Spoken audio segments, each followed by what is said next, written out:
Good afternoon. I'm Peggy O'Neill, the Adult Services Librarian here at Penfield Library. I'd like to welcome you all to our special program today. This is Native American Hoop Dance with Michael Goedel, an elder of the Mormon Church. And Michael is a member of several Indian tribes, the Yakama, Tulalip, and the Lumbee tribes. And this is in honor of Native American Heritage Month. So we, welcome you to come, and we're very glad you're all here. Well, thank you. Michael. Welcome. Yeah. Nice to see all of you. So, like she said, I'm Elder Michael Goedel. I'm currently serving a 2-year mission for my church, the Church of Jesus Christ of Latter-day Saints. And so I'm originally from California, out here in this cold. It hurts. And the hoop dance was originally done with 4 hoops. It was originally started in the Taos Pueblo tribes in the New Mexico area. And they originally used 4 different hoops. And these 4 hoops represented the 4 directions, north, east, south, and west. And they represented all the different people in the world and how they can come together and be united and live in harmony and peace. And so the story of the hoop dance is actually a story of a young bird. You can see right here as it has a wing. It's really young. It's not fully developed. It doesn't really know who it is exactly. But as we go through the dance, we can see all these different plants and animals. And this bird is kind of like us in this life. We don't really know exactly who we are when we first come in, but as we have different experiences and see different plants and animals, people in the world, we can find out who we are and what our potential is, where we belong, and what we can do to help the world. And after careful consideration, the people decide that they need to add one more hoop, this 5th hoop. And this 5th hoop was the most important one. As I put these hoops on, you can see that 5th hoop is in the very middle. And when I have this 5th hoop on, I don't have to hold the rest of these hoops. They just kind of cling to my body. And that's because they're working together. And as I flip these over, once again, you can see that 5th hoop in the very middle.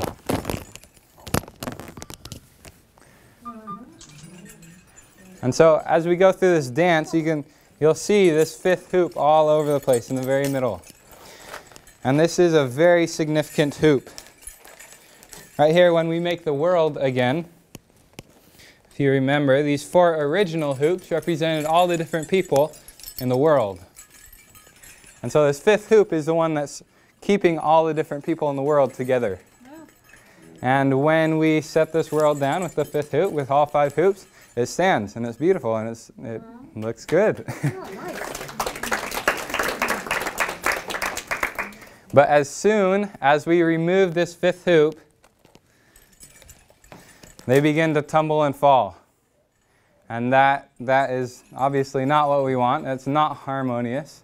And so this 5th hoop was an actual representation of Jesus Christ, the Savior of the world, the great Creator, as the natives used to call him. And there's actually a legend that my grandmother told me and my family right before she passed away in 2000. And it's about the Yakama people in Washington State. And in this legend, she said that there was this great man that visited the Yakama people one day. And while he was there, he taught them many different things. He taught them how to get along with each other, how to love each other, how to forgive each other, just pretty much how to be happy in the family. And so the day came that it was time for him to leave.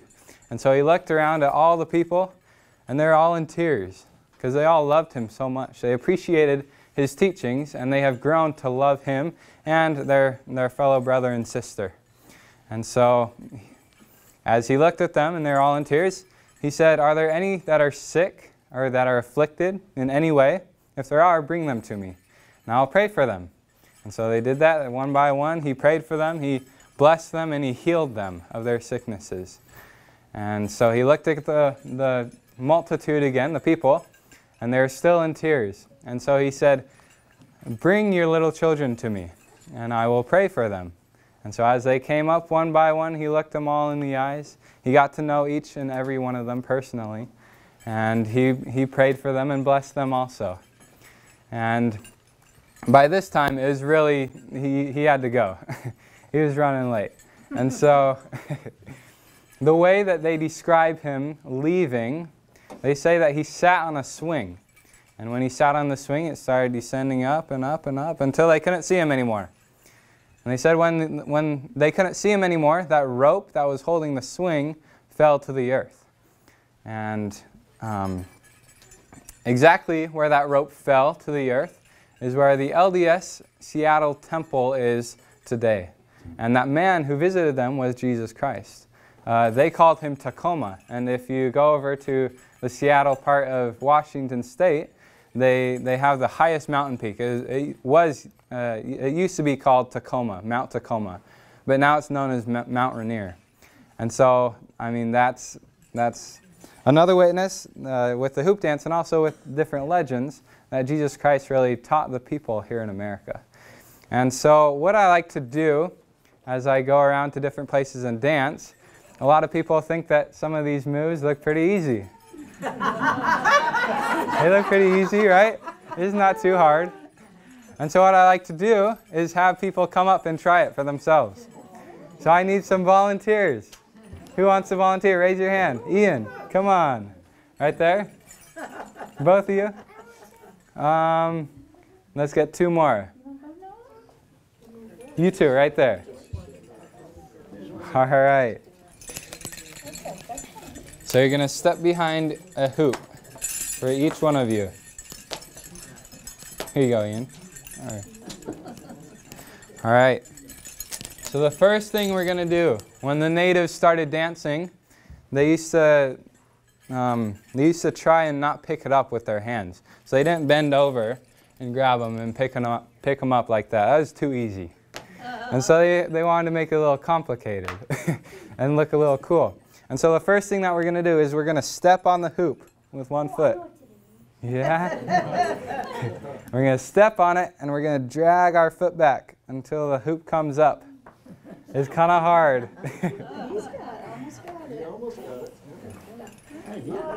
You have to put a lot of pressure on the hoop if you want it to come up. Keep practicing. Yeah, it's kind of hard with these big hoops. All right.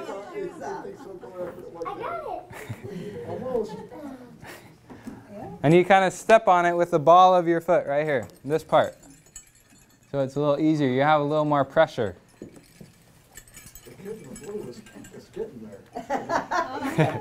All right. All right, if you can't get it, just pick it up and we'll hold it in our hands. And we'll move on to the next move. Now, this move we do a lot of times in hoop dancing. It's kind of our go-to move. And so it's pretty simple. You hold it in your hand, or you can put it on your arm, and you just twirl it on your arm. See if you can do that. Hey, good job. Hey, oh. Watch out in the front row. Yeah, good job, guys. You got it. Let's see. Hold it on your arm like this. And you push it with your other hand. Hey, almost. There you go. Let me see. Hold your arm out. Go. Whoa. Oh. Hey, there it is. All right, good job, guys. All right, now hold it in your right hand. In your right hand. Wow, thanks. And this one is kind of hard. So let's all stand right here. Get in the line right here. And what we're going to do, we're going to hold it in our right hands. Come stand right here, Ian. We're going to hold it in our right hands. And if you watch this hoop, see if you can see the colors. Can you see the colors? Yeah? Yeah. Yeah, see, that's not spinning enough. See it? Now let's see if you can see the colors this time. No. Do you see them? Can't really see them, huh? So let's try and spin it so we can't see the colors so it can come back. Hey! Oh. Oh, a little too far. Whoa! You guys are pretty good. Couple more times. Hey, they're starting to get it. It's a lot of practice. Yeah, good job.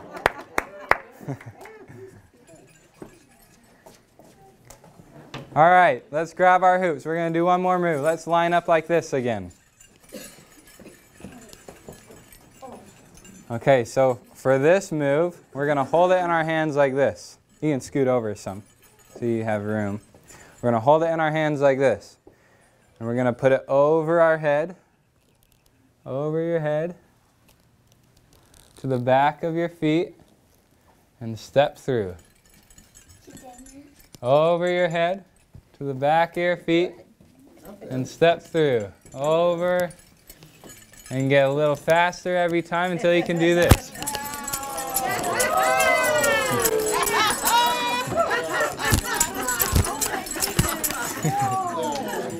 Yeah? Let's try it again.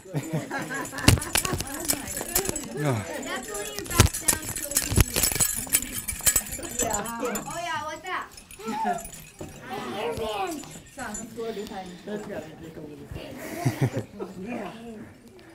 All right, good job. Let's give him a hand. Thank you. Now we're going to get another volunteer. And this guy always follows me around. I met him just like 3 months ago, and he always follows me around wherever I go. So, Elder Samadeni, will you come up here?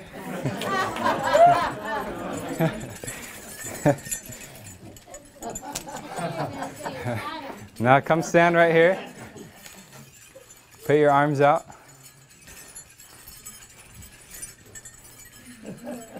Put your arms up, straight up. Now grab right here and right there.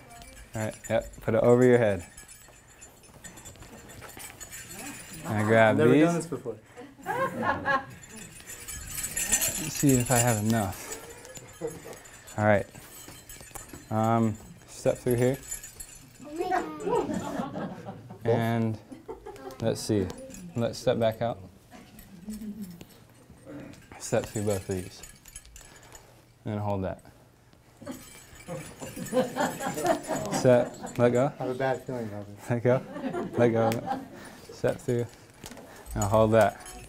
All right. There you go. Pretty good.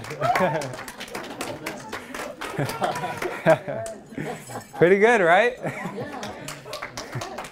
All right. All right, now comes the fun part. All right, start dancing. Take them off.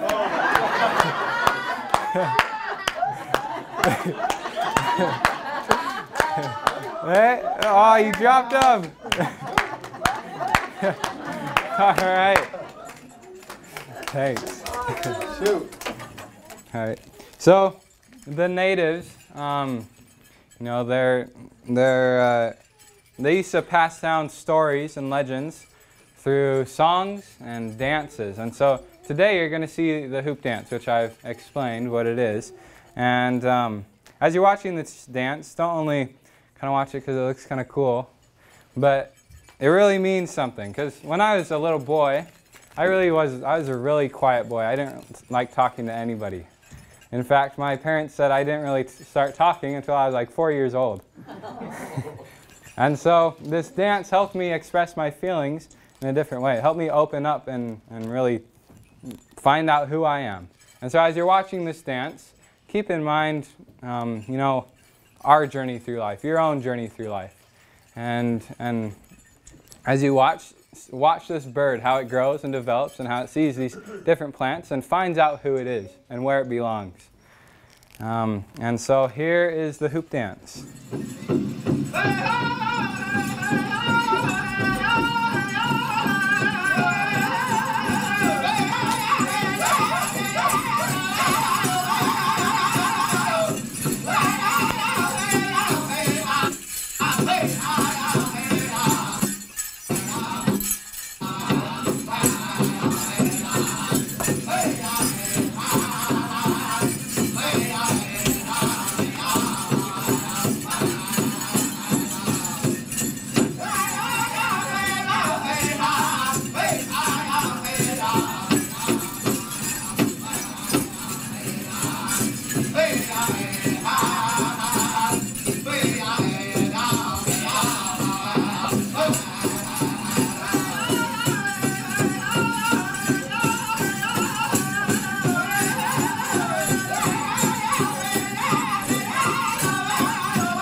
That was my rendition of the Native American hoop dance.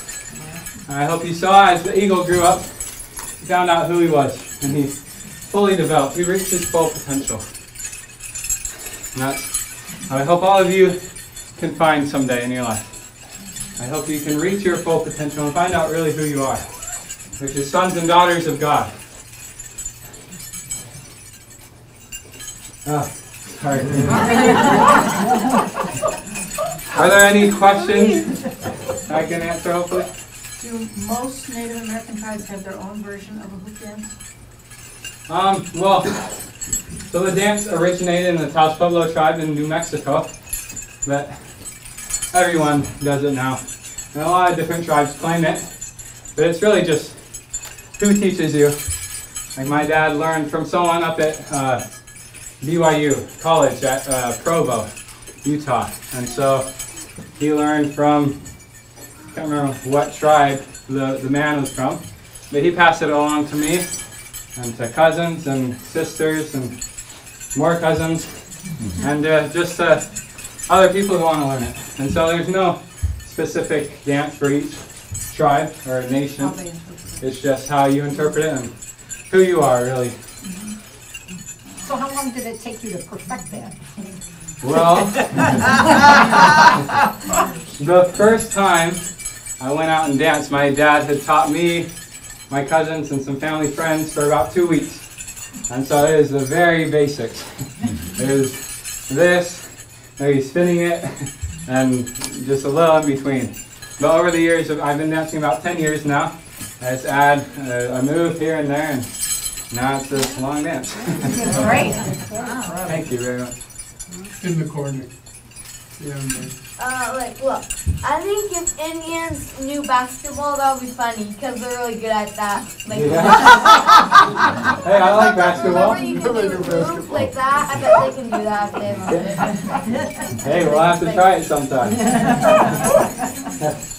Is the music specific at all to the dance? There are really two different kind of groups. There's the southern and the northern. And the northern, generally the dancers, this is called a regalia. A lot of natives kind of get offended if you call it a costume, but it's called a regalia. It's fine if you call it a costume. But usually for the northern dancers, they have long sleeves like this, long pants to keep them warm in the winter, like it is here, it's cold. But the southern usually have something more like this. Usually they wear a vest. And the southern drummers and singers usually have a higher voice. They sing higher. And the northern sing usually lower. But other than that, that's all the difference that I know of. So. Right there. Are those parts above the bells, are they made of wampum? These are beads. My dad beaded this. Wow. They're called leggings. He beaded this and my belt. Seattle Seahawks, if you recognize that. That's where my tribes are from. And then also my headband. And so, yeah, they're beads. Right there. Do you have to wear specific regalia to do the dance? No, there's no specific regalia that we do for this dance. There are fancy dancers who wear these things called bustles. It's like there's something on their backs and also on their lower back, and it has like sticks poking out with feathers on the end. And so they're all fancy, they're all swinging about and stuff. But with hoops, we can't really use those because they would get in the way. And so this is generally what hoop dancers wear. Something that we can move around in. Did I see another question over here? No? Are you from the Seattle area? I'm from Southern California, but my father grew up in the Seattle area. We're going there in a few months. Oh, lucky. We're going to Alaska, but we're going to be in Seattle. We'll have fun. Back there? Yes, I do. I do compete. There's a competition every year in February in Phoenix, Arizona. I danced there probably like 5 times. And so when I first danced there, there's different divisions. There's like tiny tots where it's like 2 years old and up to like 5 or 6 or something. Then there's youth, then there's teens, then adult, then golden age. That's what my dad dances. But I competed most of my time in the teens, and then this a year and a half ago, a little more, I danced in the adult division and I got 6th place out of I think like 26 dancers. And so there's some good competition. Is your father still living? Yes, my father is still living. He's out in California and he's still dancing. He is 58 years old this year. Oh, excuse me? My dad's 53 years old.